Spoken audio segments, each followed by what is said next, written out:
तर अमरावती लोकसभा मतदारसंघातून एक मोठी अपडेट येते आहे। प्रहार आता महायुतीमधून बाहेर पडलेली आहे। आमदार बच्चू कडू यांनी विद्यमान खासदार नवनीत राणा यांना विरोध केलेला आहे आणि या विरोधाच्या नंतर आता आगामी काळात ते आपला एक उमेदवार जाहीर करणार आहेत। त्यामुळे याचे नेमके पडसाद अमरावती लोकसभा मतदारसंघात काय पडतात हे पाहणं महत्त्वाचं आहे।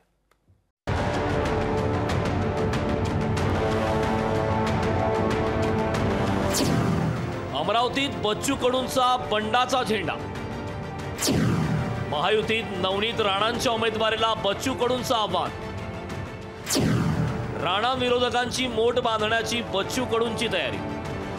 अमरावती लोकसभा मतदारसंघात ही महायुतीत बंडखोरीची चिन्ह दिसू लागली आहेत। आमदार बच्चू कडूंनी भाजप उमेदवार नवनीत राणा यांच्या विरोधात उमेदवार देण्याचा निर्णय घेतलाय। तर नवनीत राणांविरोधात अमरावतीमध्ये प्रचंड नाराजी असल्याचा दावा बच्चू कडूंनी केलाय। अमरावतीतून 1 लाख मतांनी निवडून येईल असा उमेदवार प्रहार देणार असल्याचे संकेत बच्चू कडूंनी दिले। प्रहारचा तो उमेदवार दिनेश बूब असल्याची माहिती प्रहारच्या सूत्रांनी दिली। उमेदवार बीजेपी मधलाच असेल, भारतीय जनता पार्टीचा एक सच्चा कार्यकर्ता आहे आणि त्यासोबत मी चुकलो होते पहिलेच्या याच्यामध्ये 6 तारीख सांगितलं होतं, 3 तारखेला आम्ही अर्ज भरणार। अमरावती लोकसभा मतदारसंघात प्रहारचे 2 आमदार आहेत। शिवाय शिवसेना उद्धव बाळासाहेब ठाकरे पक्ष भाजपचे असंतुष्ट आणि प्रहारची मतं अशी मोठ बांधण्याचा बच्चू कडूंचा विचार आहे।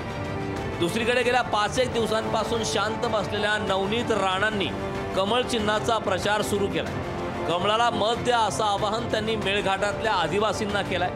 चिन्ह है उनका। देश के प्रधानमंत्री मोदी जी ने बहुत काम किया देश में, इसलिए उनके साथ मिलकर काम करना है और कमल चिन्ह पे नवनीत राणा को नाम बनाना है।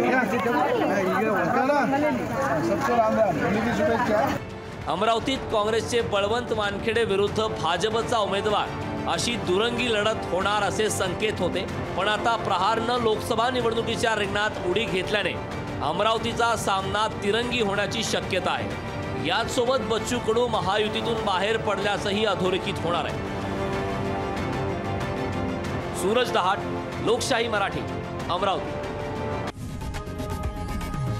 लोकशाही मराठी ऐका, पहा, जागरूक रहा।